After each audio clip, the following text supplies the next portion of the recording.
On most maps that we look at, the most important feature is artificial rather than natural. Borders, for it is they, separate countries from each other and states and provinces within countries. They're all pretty strange when afforded a moment's contemplation.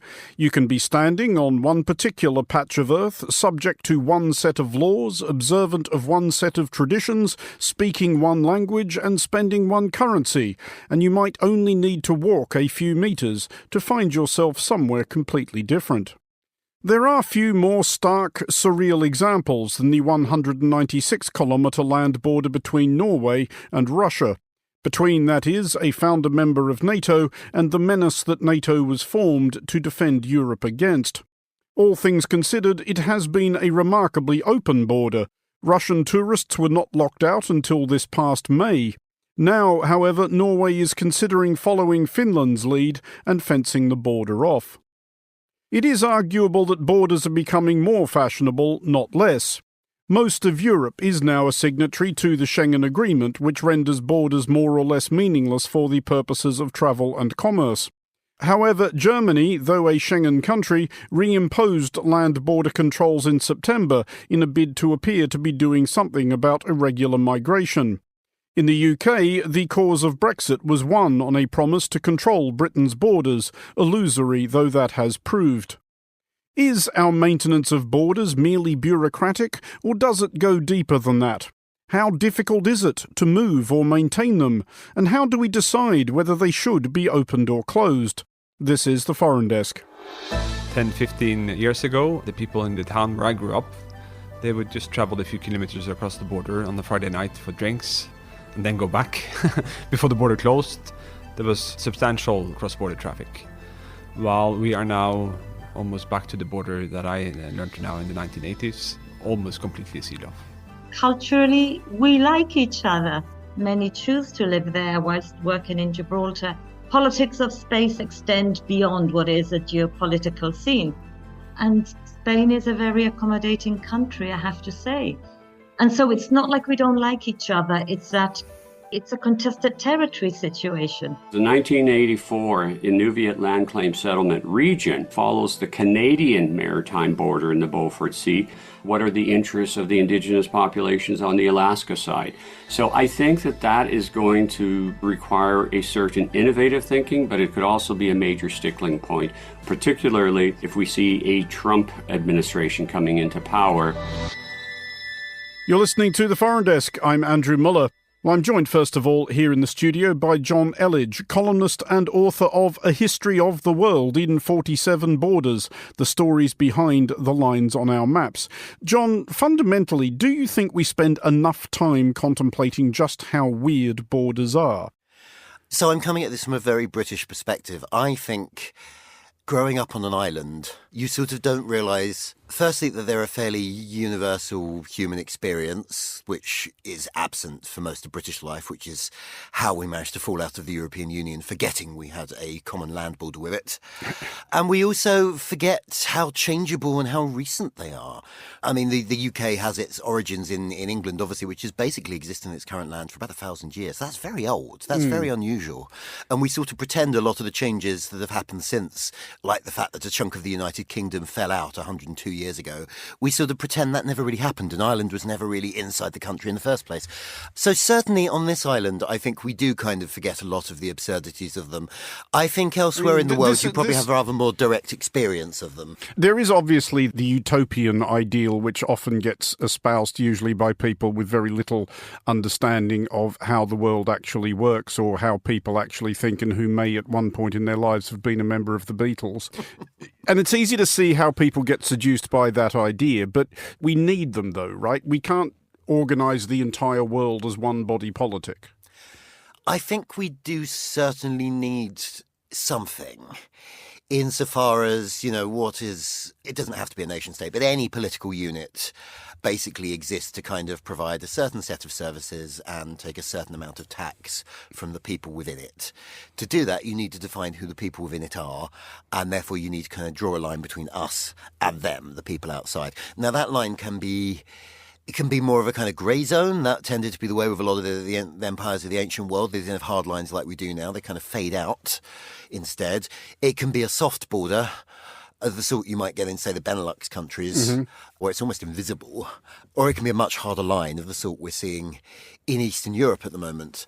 But I do also think that you can tell that there is a sort of inevitability here from the fact that the closest to that kind of, John Lennon fantasy we've got at the moment is probably the European Union Schengen area, where all internal borders have basically been removed, and you can just sort of wander around the continent of Europe without anyone ever checking your papers, and it's delightful. But the kind of cost of doing that is a much harder border with the outside world. And also, even within it, there are limits to it. In recent weeks, Germany has started reimposing border checks, even despite being within Schengen, and I guess a lot of that is for logical and practical reasons, i.e. trying to figure out or keep track of who is actually in the country at a given moment. But do you think there is something atavistic attached to that as well? People like the idea at some level that there is an us, which does mean, of course, that there is also a them. I do think that is a big part of it, yes. And I think the us can change and grow. And over the course of human history, it often has, from village to kind of province to these things we call nation states.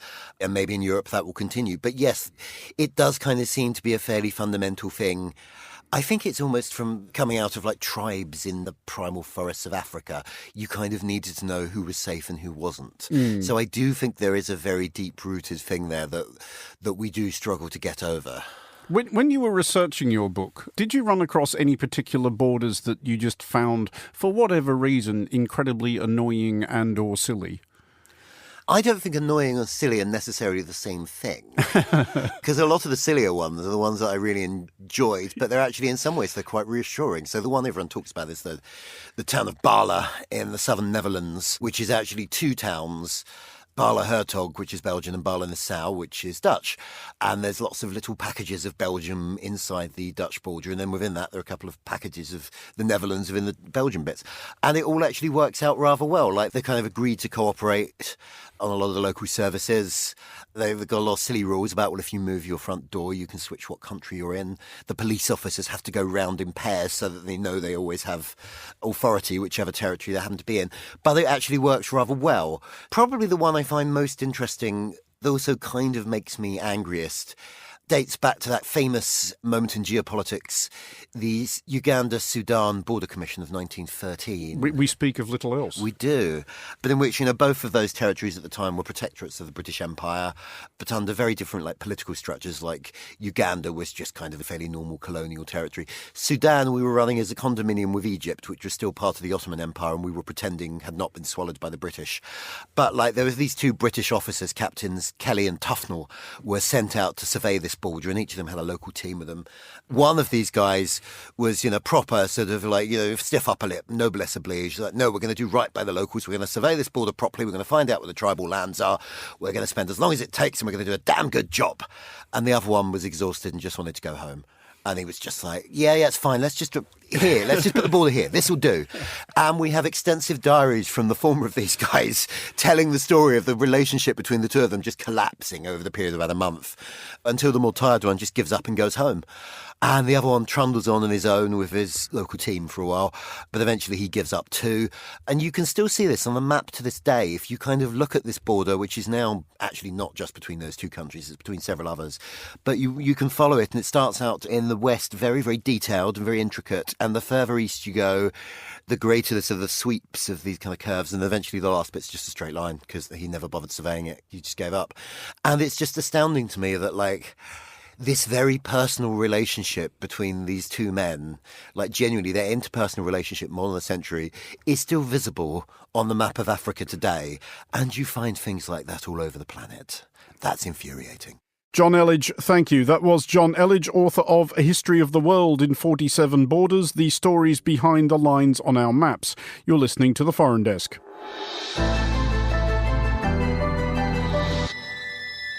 This is The Foreign Desk on Monocle Radio. Norway is being somewhat cagey about its immediate plans for its border with Russia. Contacted for an update for this episode, Norway's Ministry of Justice, which oversees the border, said merely that they were considering different options, of which fencing may be one. Last month at GlobeSec in Prague, we spoke with Eivind Vad Petersen, State Secretary of the Foreign Affairs Ministry in Norway. I began by asking him if Norway's border with Russia feels like a weak point for Europe. Well, throughout the Cold War, this was actually the only land border between NATO and Soviet Russia. 197.7 kilometers land border, and an possibly even more strategically important maritime border, because the Russians and the Soviets had their nuclear submarines just a few kilometers away. This is the defining aspect of Norway's security policy, the proximity we have to Russia in the high north. Still, we now have our Finnish friends and neighbors also as allies in NATO. And they have, over the past 2 years, a very different experience. They've been forced to essentially completely close down the border. We have been prepared to do so, but it is actually the one border crossing point up in the high north. It's actually still open. Not much traffic, which is an interesting difference with the Finns that have unfortunately been forced into actually completely closing off all their border. Who is still using that border? Not many. A few Russian fishermen. There's a Russian settlement on Svalbard, which is part of Norway, but it's even further up high north. And this is a bit of a transit point for the mining that the Russians still do up there. Otherwise, not really much at all. 10, 15 years ago, the people in the town where I grew up, they would just travel a few kilometers across the border on a Friday night for drinks and then go back. Before the border closed, there was substantial cross-border traffic. While we are now almost back to the border that I learned to now in the 1980s, almost completely sealed off. But from Norway's point of view, what's the logic behind keeping it open at all, especially when, as you point out, Sweden and Finland have taken Finland in particular, has taken a much more hardline approach? There is still what we would call legitimate traffic across the border. There are instances that are actually Russians that we welcome that face some kind of prosecution. These are asylum seekers? For example. But we have joined all the other European countries with land borders in Russia in having very, very strict measures. You're not allowed to travel by car, for example, etc., etc. You're not allowed to come over if you have a visa that was for tourist purposes. And if we see something similar to what's happening on the Finnish side, where there's the instrumentalization of migrants, sort of a hybrid tool against the Finns, we are ready to do the same. But for the time being, we keep it... it's wrong to say that it's an open border. It's not at all, but we have chosen to keep that little opening still. Is any of that a kind of optimistic investment in the future, the idea that one day relations between Russia and Norway, Russia and the rest of Europe might be better than they are now?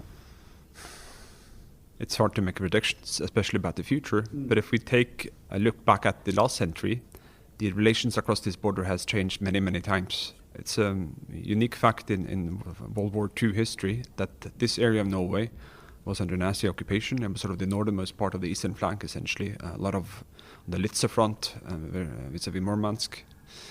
And in October 1944, this area of Norway was actually liberated by the Red Army. And in addition, a few months later, they withdrew, which was certainly not the case where we're sitting now or in most of the rest of Europe. But only 5 years later, we were founding members of NATO. And that has, of course, been the defining fact. In the 90s, things opened up. But now we're not back to Cold War, but the situation looks much more like the 1980s and the situation I knew when growing up. But my point is, yes, this is the reality now. This is the Russia we have to deal with. But history has shown us that Russia changes, and it will change again. Russia is the only European country that went through 2 complete transformations in the past century, both the Russian Revolution and the followed by the dissolution of the Soviet Union, complete transformations. And it has also been said, and I think it's a correct observation, that these kind of regimes seem very, very stable until they're suddenly not so stable at all. On which subject, and this is a refrain you will have heard, I'm sure, from Ukrainians you've spoken to, there is an idea that European countries, especially those further away from Russia, actually kind of fear the consequences of Russia losing this war. They kind of want Ukraine to win, but they definitely don't want Russia to lose, possibly because they fear a third one of those transformations that you're talking about. And that, of course, would happen on Norway's borders. Is that something you think people are too worried about, the idea that a defeated Russia might be a security nightmare of its own? I'm very well aware of those sentiments. I haven't heard them said out loud specifically, But I mean, among our internal workings, and we have this saying that a wounded bear is a more dangerous bear. To continue on that metaphor, the bear is currently actually invaded for the first time since the Second World War. And in terms of broader stability, things are very serious in Europe. But I mean, World War III has not broken out yet because of the Ukrainians entering Kursk. For us, yes, we have to think scenarios. We cannot cut Russia out of the map. We cannot choose our own geography.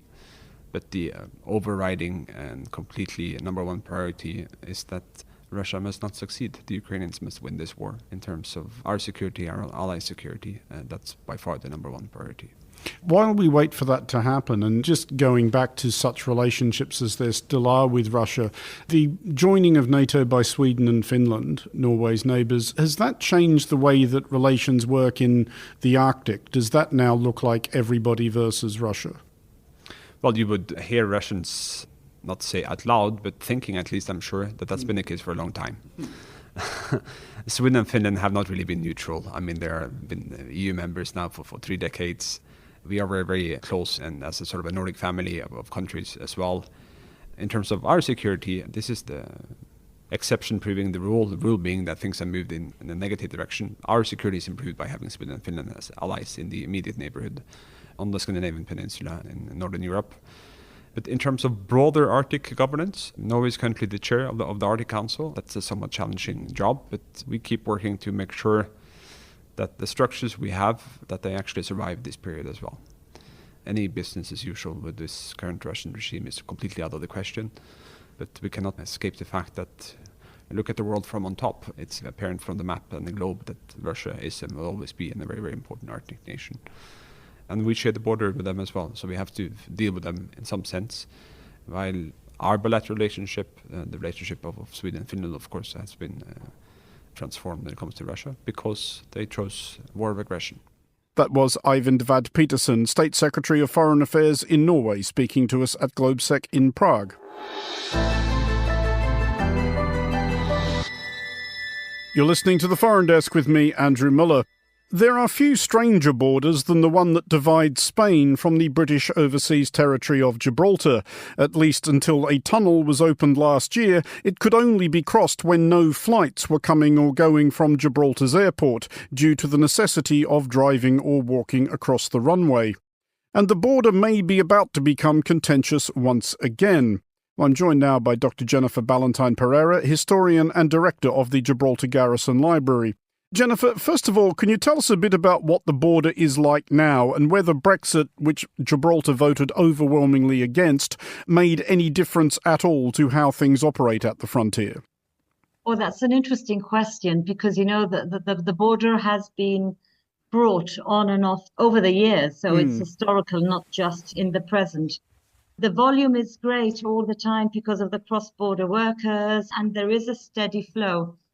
I think that every now and then we will find that there are longer queues than perhaps are manageable, but more generally so I'm not sure if you're aware, previously we used to cross the border and we drive or walk through the airfield. And now there's this tunnel that takes you all around Devil's Tower Road and leads you directly into the border itself. So we no longer drive over the runway, but we can walk over the runway. I think that has made a big difference in managing sheer volume and queues. So, you know, many different things have been happening. I think that Brexit 2016, the referendum, it just opened up a different context. But ultimately, yeah, we all get across. Let's think a bit about what might change, these new biometric control requirements. Is it clear what difference that would make to people trying to come and go in either direction?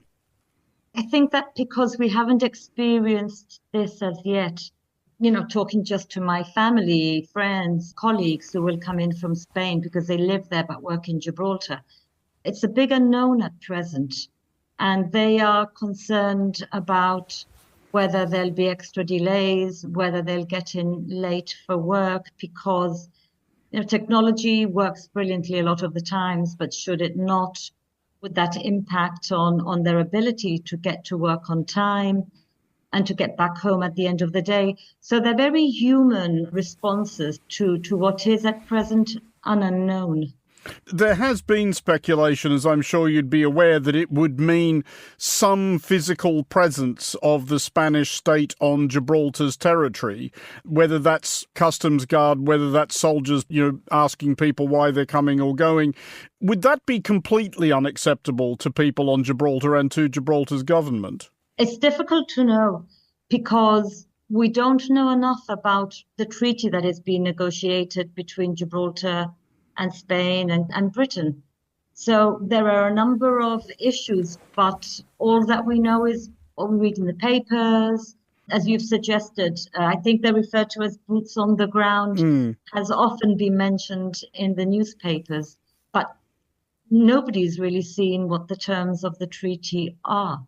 And all we know is what we read in the papers, what's in the public domain.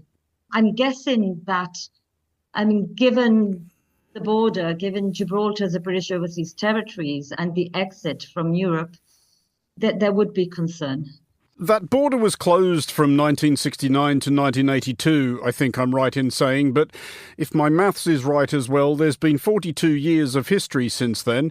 How have you seen attitudes across that border change in that time? Because in the couple of visits I've made to Gibraltar, I've come and gone across that border. I've done that weird walk across the runway from one country into the other, which does just feel odd, however many times you do it.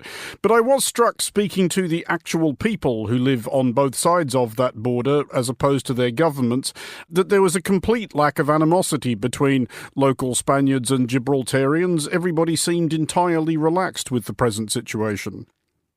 Well, this is it, because culturally we like each other. The kin living across the border, there are family ties, there are networks of reciprocity between people.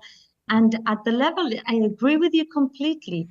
Gibraltarians really do find Spain a very, many have houses over there, second homes. Many choose to live there whilst working in Gibraltar. Yeah, we're tiny, that there is also politics of space extend beyond what is a geopolitical scene. It's about space. And Spain is a very accommodating country, I have to say. Many Gibraltarians speak Spanish, although that has already been lost because of education, of course, it's all in English. And so it's not like we don't like each other, it's that it's a contested territory situation. And so opening up that Pandora's box, perhaps, to start talking about the future in the way that Brexit has now compelled us to, raises so many other issues that are historical, but that doesn't stop us really wanting the border to be open, and not just at the level of economics, but because we are connected as people. And it's a human story, ultimately. Do Gibraltarians, though, worry at all whenever the issue ends up in the news for whatever reason? Especially given that sort of friendly cross-border relationship you describe, is it now generally understood maybe that Spain isn't really all that serious? They just say this sort of stuff because they feel like they have to? Well, Spain has never let go of its claim over Gibraltar. So it's not a question of reasserting. That claim has been in place, I think, since Spain joined the United Nations, and Gibraltar first entered into the United Nations through Spain's claim in 1963. So that this is an ongoing process, and Spain has never let go of its claim. And so when we talk about Gibraltarians culturally and how their identity is formed, it is formed in light of all of this anyway, and has been the case for a very long time. So when we come to this point in our history where Brexit has triggered another set of dynamics. So from my perspective as a historian, it's more of the same, if I can say it colloquially like that, except that this time around, I think if we look at the wider dynamic in terms of global dynamics, it's a very different world now to 1969.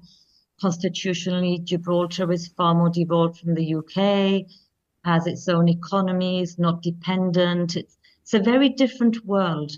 So Brexit has brought to the fore something that was not in the fore since 1969, but certainly not since 1982-85, when the border fully opened for vehicular traffic.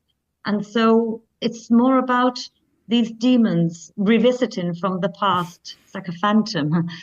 Talk to my mom, a generation that really lived through the 1950s and 60s and the closure. But I think that the world has changed dramatically since then. And it's perhaps a bit more scary.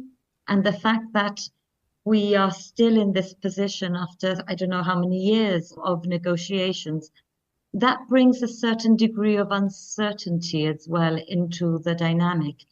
The prolonged nature before a treaty can be brokered, and the memory of what happened in 1969. So it's all now entering into this very fraught space. Whether the biometrics at the border, I know there are a lot of people in town, you talk about town and they'll say, oh my goodness, what will happen once this is installed? We don't know. But that worry is there. The cross-border workers are also thinking, what will happen? Because we have no idea how this will function. And so they're bracing themselves because their jobs depend on getting to work on time. I don't know. I think that we're talking about the layering that I mentioned earlier, the localization of this issue, the day-to-day crossing of the border, the day-to-day carrying out of your life.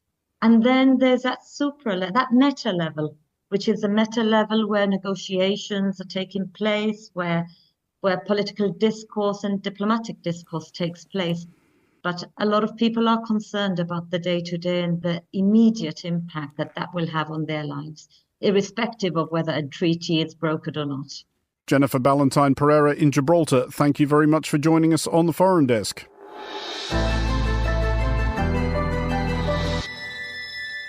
This is the Foreign Desk on Monocle Radio. We usually think of border-related disputes being between hostile nations, but as the example of Gibraltar demonstrates, they can cause things to get rowdy even between countries which broadly get on all right. While there was never any real prospect of the United States and Canada coming to blows over their maritime boundary in the Beaufort Sea, high above the North American continent in the Arctic Ocean, it is nevertheless heartwarming to know that progress is being made. The US and Canada have announced the formation of a task force to resolve the issue. I'm joined now by Rob Hubert, Professor of Political Science at the University of Calgary and a specialist in Arctic security. Rob, I'm aware there's a couple of 100 years of history here, but how possible is it to sum it up into a bite-sized nub explaining what this dispute is actually about? What dispute is about is a bit of a blurred history that defined the land boundary between Alaska and Yukon, with all of its history associated with the Russians, Americans, British Empire, that really muddled that up, but no consideration given to how you draw the maritime boundary into a region that, of course, is ice covered for a lot of the year.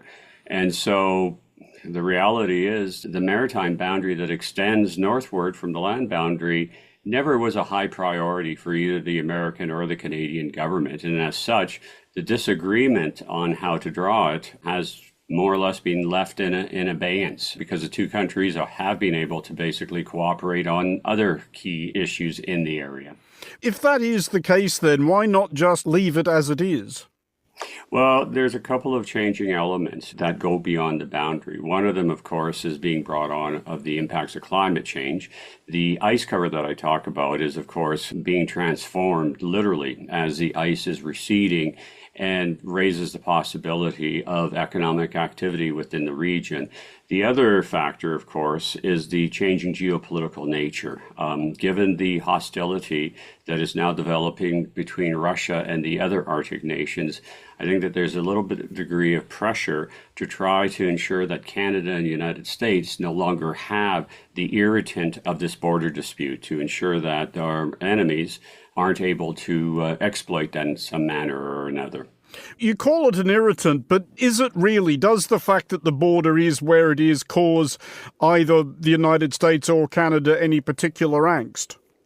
No, it hasn't, because there have been efforts to find oil and gas in the region, and there is a suspicion that there are substantial resources, and there were significant searches in the late 1970s and the 1980s, but all of them ultimately failed to find the type of resources that the Americans found off their north slope of Alaska. So that sort of eliminated the immediate economic considerations when the lines were first drawn. The second element, of course, that always draws into relief these type of maritime disputes are fishery issues. And there have been no developments of any commercial fisheries within that waters. And in recent years, the Americans and Canadians were able to agree to a moratorium on any commercial fishing until we understood what the fishery actually was going to be like after the ice left. So the two major driving economic reasons for trying to draw a distinction there really were taken. And that basically removed any pressure for either Canada or the U.S. to come to terms. And even to add to that, when President Obama was in his last year in office, he and Prime Minister Trudeau came to an agreement not to allow for any offshore oil or gas development in the region. So any economic argument gets removed. And so that's allowed us to basically say, well, you can say that's your line, and we'll say this is your line. And that has avoided any real problem. The one issue where the boundary is going to be problematic for the two countries is that Canada settled one of its land claim regions with its Indigenous peoples, drawing the border along the lines of what Canada sees as the maritime boundary.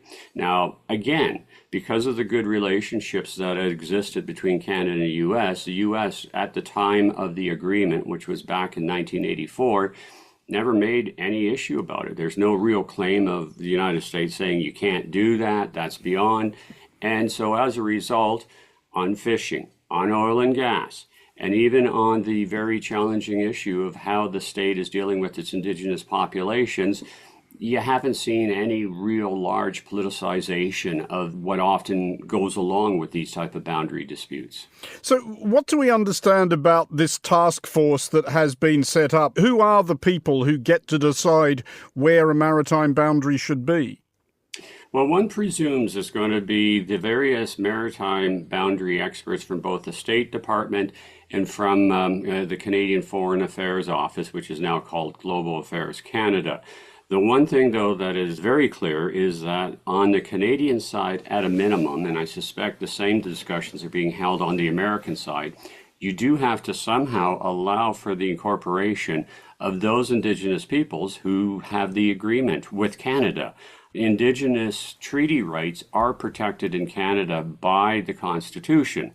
And so you simply can't say, hey, this is a state party. Now, exactly where they are fitting within the overall negotiating teamwork, that is something that hasn't been released at this point. In other words, I don't foresee a third party, them coming in as a separate entity in the negotiations. They'll be somehow connected within the Canadian delegation, but it has not been officially announced how that will work.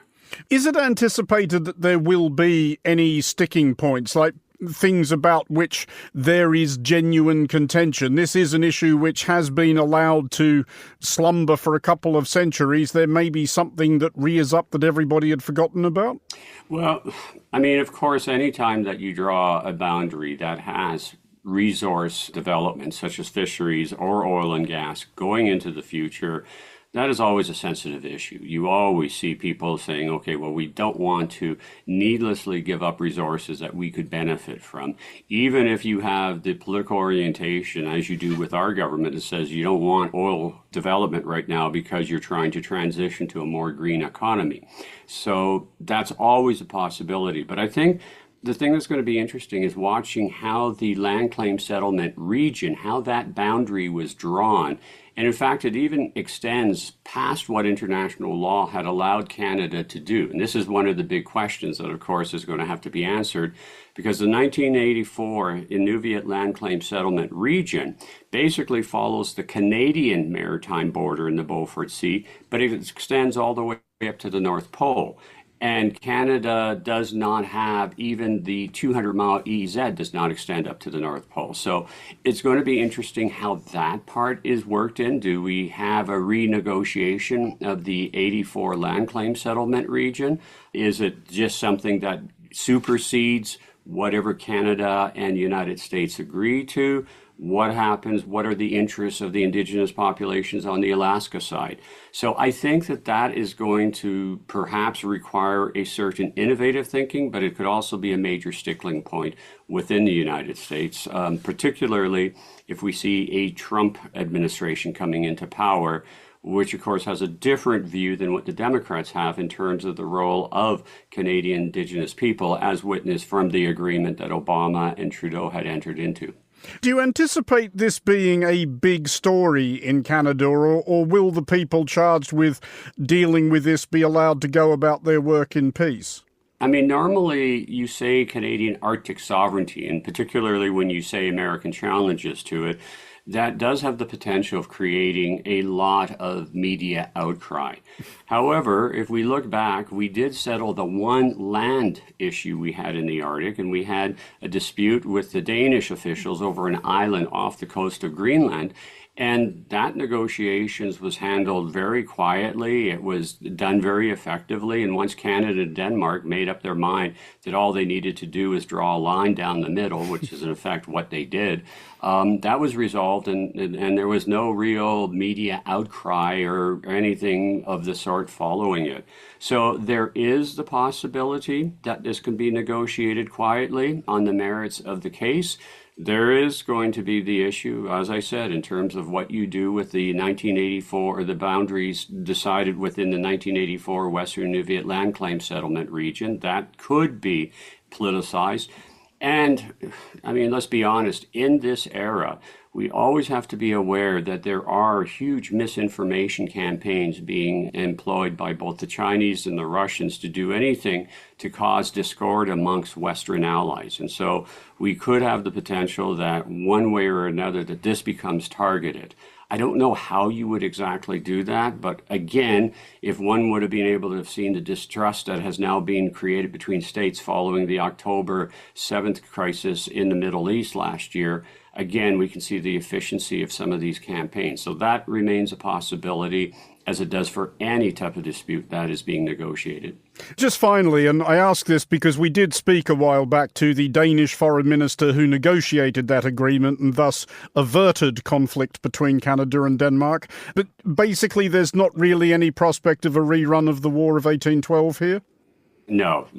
At this point, the problem that I think is happening, and it's a serious question, is that there is a growing voice within the United States that Canada is not doing enough for its northern defenses as we face an increasingly belligerent Russia and possibly a China. And we recently received letters from, and it's a rare example of bipartisan cooperation in the American Senate. We did get a letter from the American senator saying we weren't doing enough. And so where the real danger comes in is not so much in terms of the specifics of this agreement, but a general just disenchantment by the Americans that we are becoming a weak link when it comes to northern defense. So that goes beyond the boundary issue, but I suspect that it will be coloring how the negotiations go on.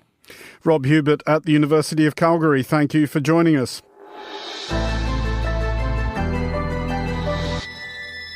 That's it for this episode of The Foreign Desk. We'll be back next week, and look out for The Foreign Desk Explainer, available every Wednesday.